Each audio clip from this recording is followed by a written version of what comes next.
Shalom, shalom, bien-aimés dans le Seigneur. Nous vous savons très nombreux. Encore une fois, c'est la joie qui nous anime d'être à vos côtés, d'être ensemble avec vous, parce que le Saint-Esprit qui préside à ce moment, c'est l'esprit de joie. Et nous avons bien raison d'être ensemble. Voilà, nous voulons terminer avec notre séminaire que nous avions commencé dans le livre du psaume 68, verset 29. Ton Dieu ordonne que tu sois puissant. Ton Dieu ordonne que tu sois puissant. L'ordre vient de Dieu. L'ordre, la puissance ne dépend pas de toi ni de moi, mais la puissance dépend de Dieu. Il nous l'a dit dans Luc 10, 19, voici, je vous ai donné le pouvoir de marcher sur les serpents, les scorpions, et ainsi de suite. Donc, la puissance, en grec, l'énergie, la dynamisme, vient de Dieu. De même que la bénédiction, selon le psaume 75, 6, 7, vient également de l'Éternel. La paix vient également de l'Éternel. Et en ce qui nous concerne aujourd'hui, Dieu ordonne que toi et moi nous soyons puissants. La puissance, c'est cette énergie qui peut déplacer les choses, déplacer les montagnes, comme on le dit, déplacer, confondre les ennemis. Nous avons besoin de puissance. Vous savez, entre le thermomètre et le thermostat, ils sont différents par les actions. Le thermomètre indique simplement la température, tandis que le thermostat indique la température et change la température. Et donc, il y a une énergie à l'intérieur du thermostat. Et nous voulons être des chrétiens thermostats et non des chrétiens thermomètres. Ton Dieu ordonne que tu sois puissant pour accomplir des choses. Lorsque nous disons, avec Dieu, nous ferons des exploits, mais ces exploits ne sont possibles que lorsque nous sommes puissants. Nous avons besoin de puissance. Nous avons énuméré les fois dernières que la puissance, nous pourrons l'avoir par les buts et les objectifs. La puissance, nous pouvons l'avoir par les stratégies que nous pouvons adopter. La puissance, nous pouvons l'avoir par la croix. La puissance, nous pouvons l'avoir par les réseaux, les connexions, les relations. La puissance, nous pouvons l'avoir par les idées. La puissance, nous pouvons l'avoir par l'engagement que nous avons et l'engagement d'une bonne conscience. La puissance, nous pouvons l'avoir par la vision.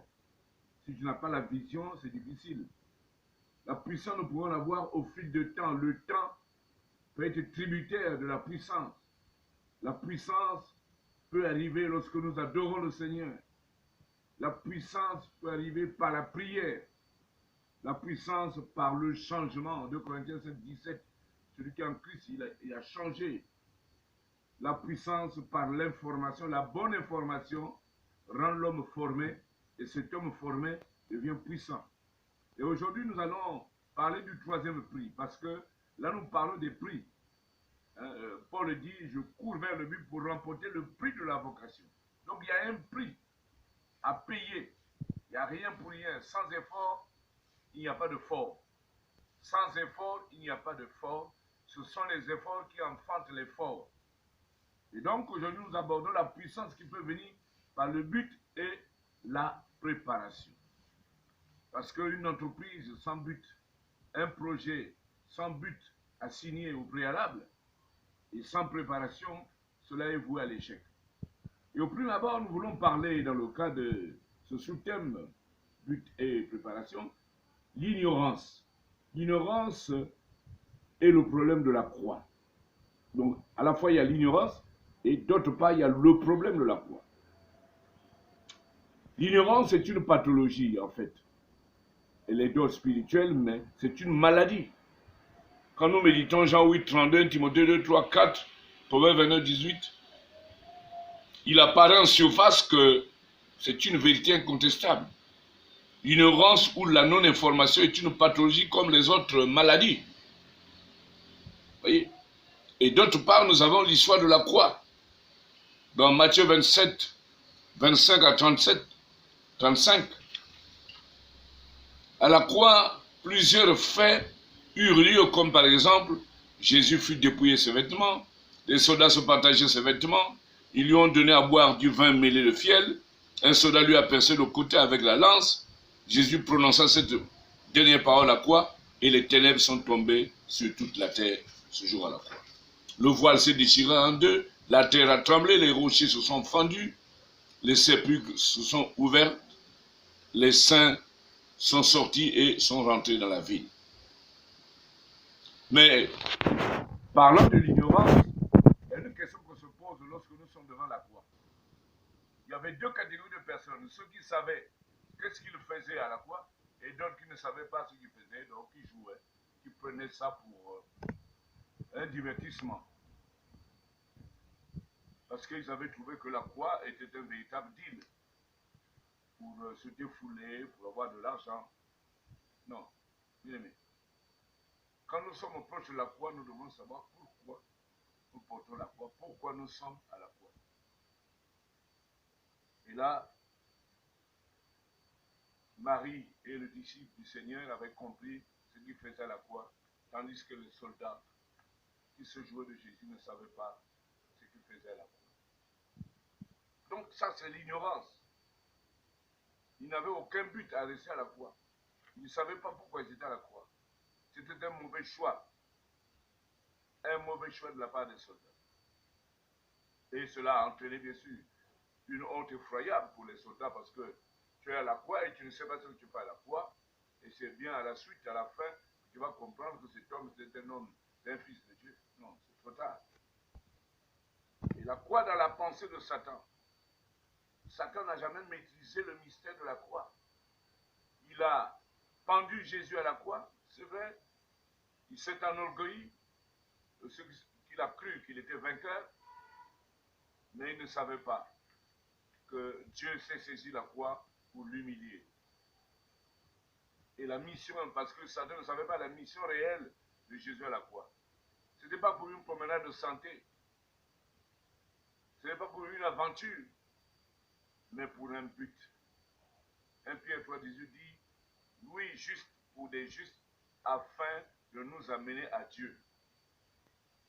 Luc 19,10, il est venu chercher et sauver ceux qui étaient perdus. 23, c'est dit, afin que quiconque croit en lui ne périsse. Donc il y a un but. Le vrai problème, c'est de se trouver à la croix. Les hommes de but sont des hommes d'impact.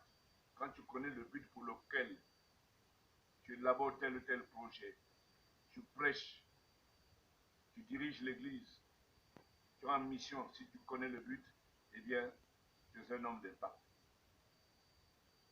Joseph n'avait pas su comment sa femme Marie est tombée enceinte parce qu'il ne connaissait pas le but. Mais c'est l'ange qui est venu révéler. Il n'avait pas raison de divorcer secrètement. Mais il y avait un but que seul Dieu connaissait. Et là, quand Joseph a cru à ça, a vu cela, eh bien, il a laissé. Donc, d'autre part, vous avez la préparation, on est puissant quand on s'y prépare. Josué 1, verset 11. La puissance par la préparation.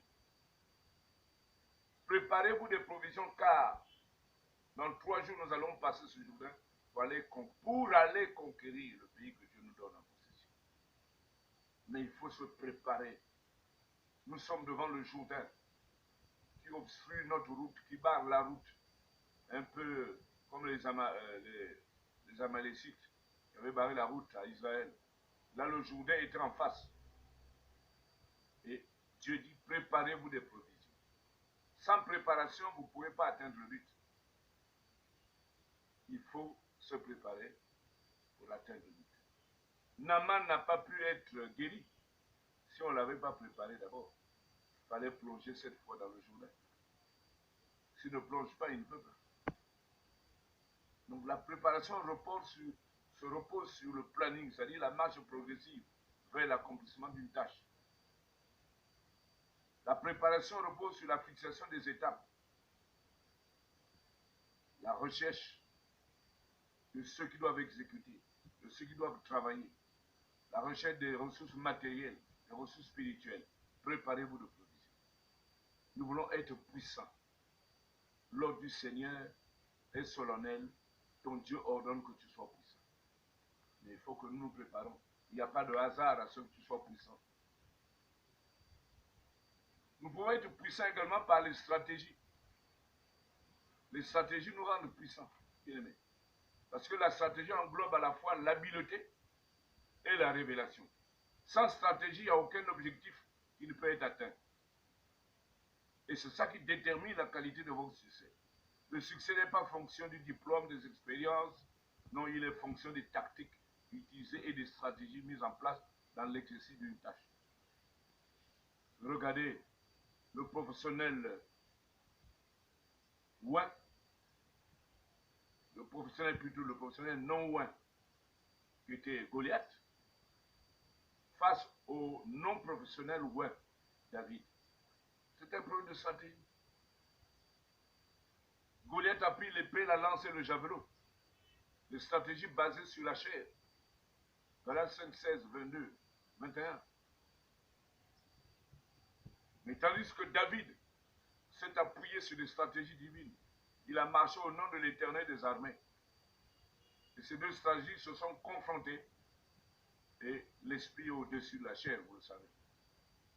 C'est un problème de stratégie. Sans stratégie, nous ne pouvons pas être puissants. Nous avons besoin d'être stratégiques pour être puissants. La prière fait partie des stratégies de Dieu. Le jeûne fait partie des stratégies de Dieu. L'offrande sacrificielle fait partie des stratégies de Dieu. La foi fait partie des stratégies de Dieu. La considération de l'homme de Dieu fait partie des stratégies de Dieu. Donc, nous devons être enclins dans les stratégies de Dieu.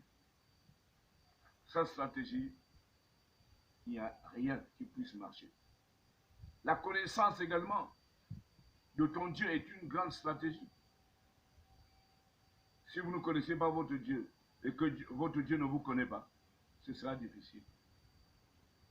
Nous avons aussi un autre prix à payer pour avoir la puissance par la semence, l'offrande. Bien aimé, je crois que notre père Abraham a été le champion de l'offrande.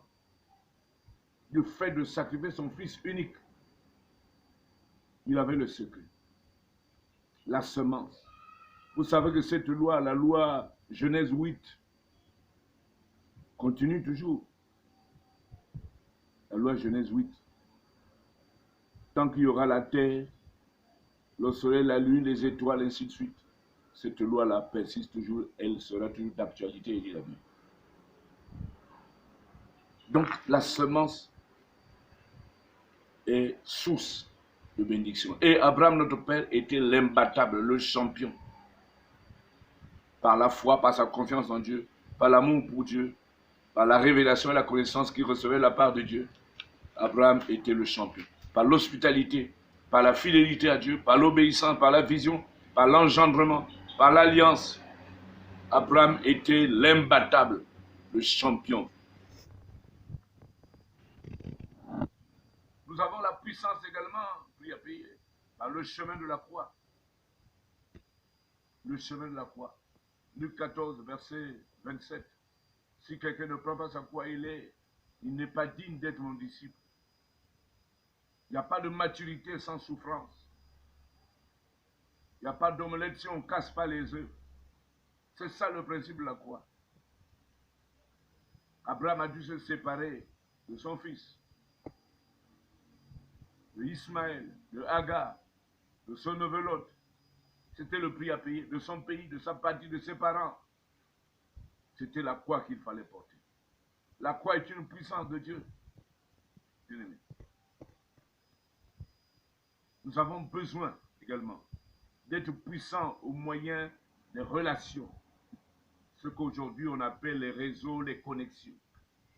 Les relations. Regardez la servante de Madame Naaman. L'information que l'apôtre général Naaman a sauvé Naaman, a fait que Naaman recouvre sa guérison. Regardez Joseph, dans Genèse 37, verset 15.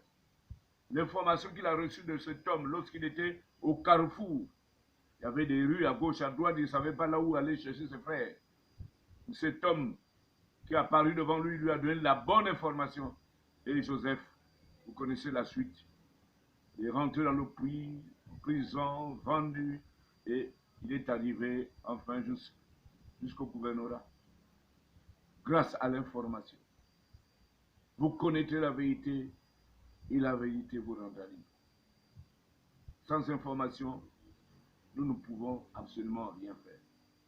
Nous devons être informés. Et nous avons besoin que chaque jour, que nous soyons informés. Et la Bible est là pour nous informer. Aujourd'hui, Mephibosheth est béni parce que le roi David a cherché un des parents de son défunt ami, Jonathan, à qui il voulait faire du bien. Et on lui a dit non, il y a son fils qui est là. Cette information apportée au roi David a permis que Mephibosheth aujourd'hui mange à la même table que le roi. Alléluia.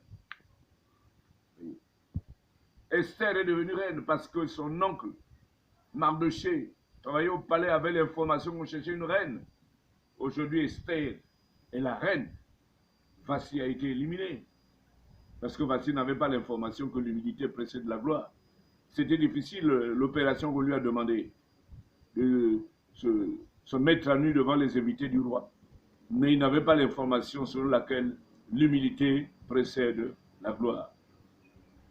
Le prix à payer, nous pouvons être puissants par les idées. Une idée, c'est ce que nous appelons l'argent du ciel. Une idée, c'est ce que nous appelons une étincelle. Une étincelle peut sauver ta vie.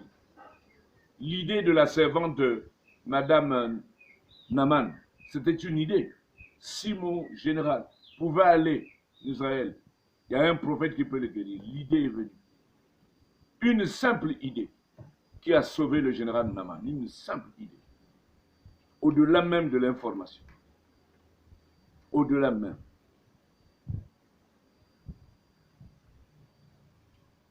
Celui qui était à la piscine de Bethesda. Jésus est venu, il lui a demandé, qu'est-ce que tu veux? Il dit, je n'ai personne. Et Jésus lui a dit, aujourd'hui même, lève-toi, prends ton lit et marche. C'est une idée. Il s'est mis là à la piscine. S'il n'était pas à la piscine, il ne serait pas guéri. Dans Acte 3 également, le paralytique à la porte du temple. S'il n'était pas à la porte, s'il était ailleurs, si sa pensée était ailleurs, il n'aurait pas rencontré le Seigneur.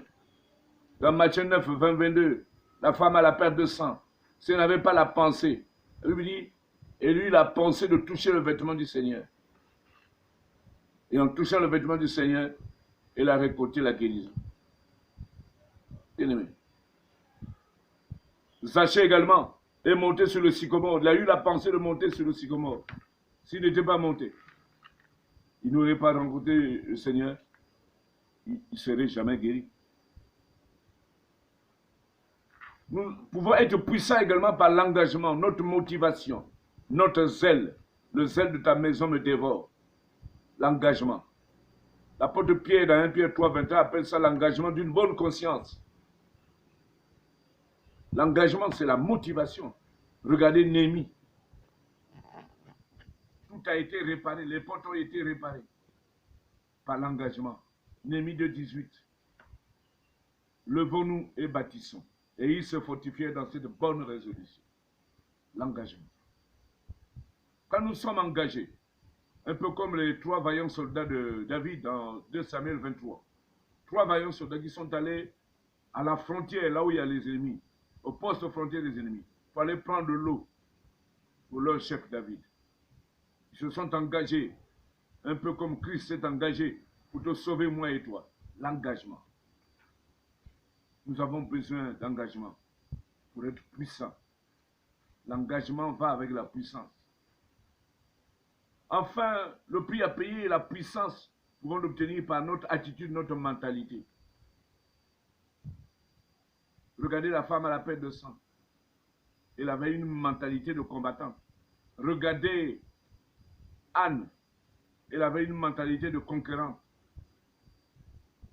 Regardez Marie de Béthanie. Elle a oué Jésus bien avant. Elle avait une mentalité de conquérante. Nous avons besoin d'avoir une mentalité de vainqueur. Une mentalité de conquérant. Parce que notre attitude est une source de puissance. Si tu es faible, la faiblesse prendra le dessus sur tes objectifs, sur tes prévisions. Mais si tu es engagé, si tu es serein, tu y crois, eh bien ton attitude va permettre que tu obtiennes une altitude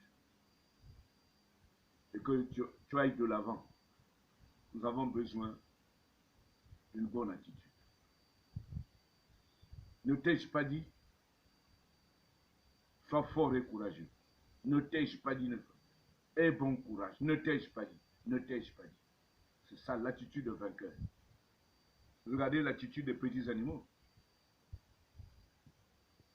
Vous voyez, ils rentrent dans le palais des rois, les lézards rentrent dans le palais des rois. Ils rentrent, sa mentalité, c'est rester dans le palais des rois. C'est extraordinaire cet animal. Sans permission. Enfin, la puissance par notre langue. Somme 12, verset 5. Jacques 3. La langue est un petit membre, mais elle se vante de faire des grandes choses, notre langue. Vous pouvez être puissant par notre langage, par notre langue, par notre bouche. Moïse a eu peur de parler au peuple, d'aller vers Pharaon. Mais Dieu lui a donné sa bouche et ses paroles. Et Moïse est sorti victorieux. Au point où les magiciens de Pharaon commençaient à dire, c'est le doigt de Dieu, c'est le doigt de Dieu, c'est le doigt de Dieu. Alors, bien-aimés, soyons forts et courageux. Notre Dieu nous a ordonné d'être puissants. Donc la puissance ne vient pas de nous, la puissance vient de là-haut. La puissance est un ordre que Dieu a donné. Donc les éléments naturels et les éléments surnaturels ne peuvent qu'obéir à ce que Dieu a dit. Aucun élément naturel ne puisse s'opposer à ce que tu sois puissant. Aucun élément, aucune force surnaturelle, maléfique, ne puisse s'opposer à ce que tu sois puissant aujourd'hui. L'Éternel ordonne, c'est un ordre. Comme il a donné des ordres aux anges, comme il a l'habitude de donner des ordres, eh bien c'est un ordre que nous soyons puissants. Jouissons tous de la puissance de Dieu. Ne jouissons pas de l'incapacité, des échecs, non. Nous devons jouir de la puissance de Dieu pour accomplir des exploits. Que Dieu, le Tout-Puissant, nous bénisse, lui qui nous communique sa puissance, qui est un attribut communicable de Dieu. Au nom de Jésus. Amen.